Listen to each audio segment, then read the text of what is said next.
Hola, el menú de hoy. En Bolivia se profundizan los enfrentamientos entre Evo Morales, expresidente, y su correligionario Luis Arce, actual presidente.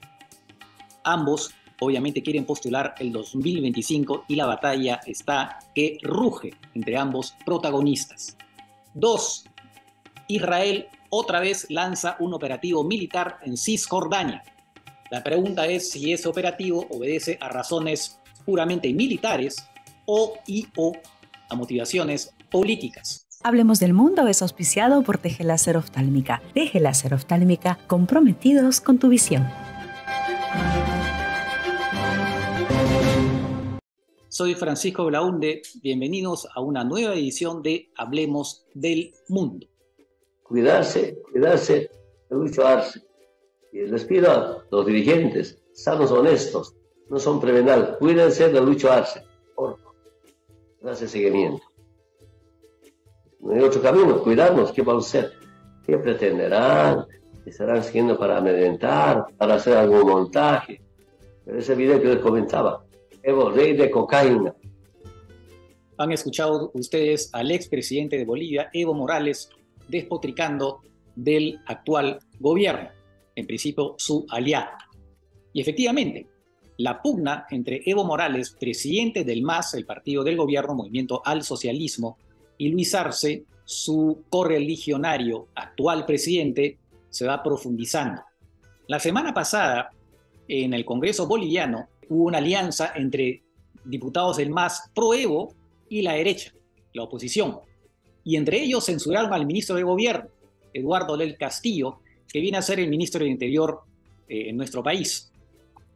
Una alianza, por supuesto, que llamó bastante la atención. ¿Pero qué pasó? El presidente Luis Arce dijo, ok, han censurado a mi ministro. ¿Pero qué hizo? Lo volvió a nombrar. ¿Se imaginan ustedes en Perú si censuran a un ministro y de pronto el presidente vuelve a hacer lo mismo, digamos, vuelve a nombrar a ese ministro censurado? Pues eso es lo que ha hecho Luis Arce, y entonces el señor Eduardo del Castillo se mantiene en el cargo. Hay que decir que Evo Morales ya tiene hace ya buen tiempo una pelea prácticamente personal, no solamente con Luis Arce, sino peor todavía con el caso de Eduardo del Castillo. Es más, Evo Morales ha dicho que 17 toneladas de cocaína han salido de Bolivia hacia España con la anuencia del gobierno boliviano.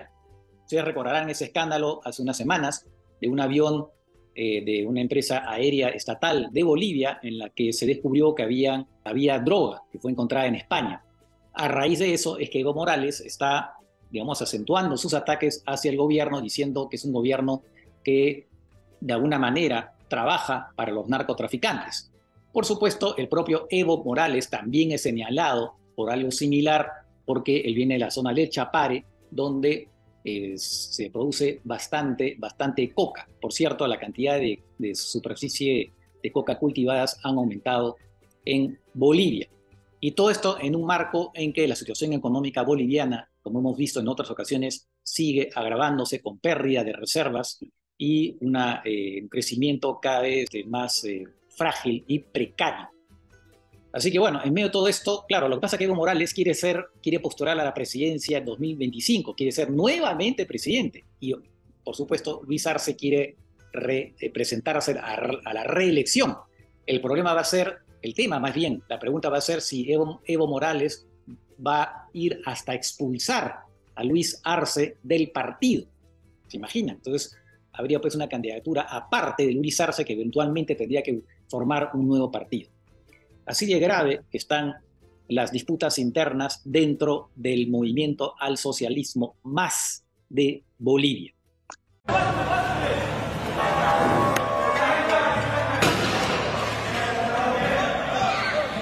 Vamos ahora al Medio Oriente. Otra operación militar de Israel en la ciudad de Jenin y también el campo de refugiados que hay al lado de esa ciudad. Hay que recordar que Cisjordania es un territorio del tamaño más o menos de Cañete, de la provincia de Cañete, con alrededor de 2.700.000 palestinos y más de 400.000 colonos judíos que están ahí en violación, por supuesto, del derecho internacional. Bueno, Jenin es una ciudad donde hay varios grupos palestinos armados. Ya se han realizado varios atentados en Israel y entonces el gobierno israelí de cuando en cuando ordena estos operativos militares. Y el actual gobierno, que como saben es un gobierno de derecha, con aliados de extrema derecha, presidido por Benjamín Netanyahu, y que los operativos son de mayor envergadura que otros en el pasado. El actual está más o menos, ¿no? Está en esa onda, si se quiere, un mayor operativo, que ha significado incluso utilización de drones, ¿no? Para atacar un cuartel de un movimiento armado palestino. Hasta ahora, al momento de grabar esta edición, se está más o menos en 8 muertos palestinos, 20 detenidos. Ahora, este operativo fue pedido específicamente por los sectores más radicales del gobierno actual y por supuesto también por los colonos.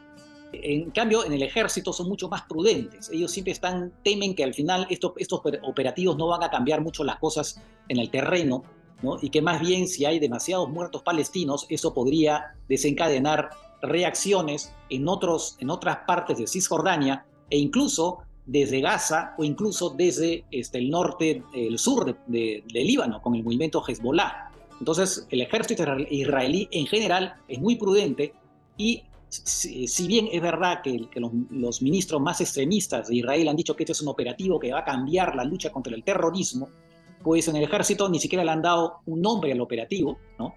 Y además dicen, oiga, nosotros vamos a acabarlo lo más rápidamente posible, justamente para evitar más muertes de palestinos, ¿no? Entonces ahí está esta especie de contrapunto entre partes del gobierno que son extremistas, que quieren empujar, ¿no? a operaciones cada vez mayores, ¿no? Y el ejército que es mucho más prudente porque evidentemente conocen cómo es el terreno.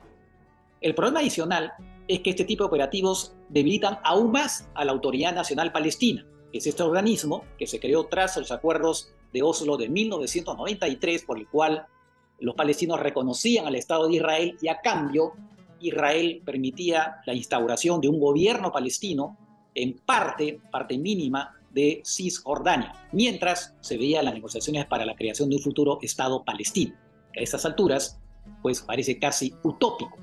Así que bueno, ese es el problema, ¿no? Esos operativos que al final muchos especialistas dicen que no van a cambiar gran cosa. Al revés, lo que van a hacer es que obviamente van a morir digamos, activistas palestinos, terroristas palestinos, pero eso va a generar también un resentimiento mayor en otros y otra vez va a volver seguramente a lo de siempre, ¿no? Y entonces, claro, la solución de paz pues aparece cada vez más lejos. Pero en fin, eso es lo que se está dando y al momento de grabar esto, como digo, hay 8 muertos palestinos, no sé si habrán más en el transcurso de las siguientes horas. Así que bueno, esto es lo que podemos decir de este enfrentamiento, enésimo enfrentamiento entre palestinos e israelíes. De esta manera finalizamos la edición de hoy y nos reencontramos en la próxima. Chau, chau.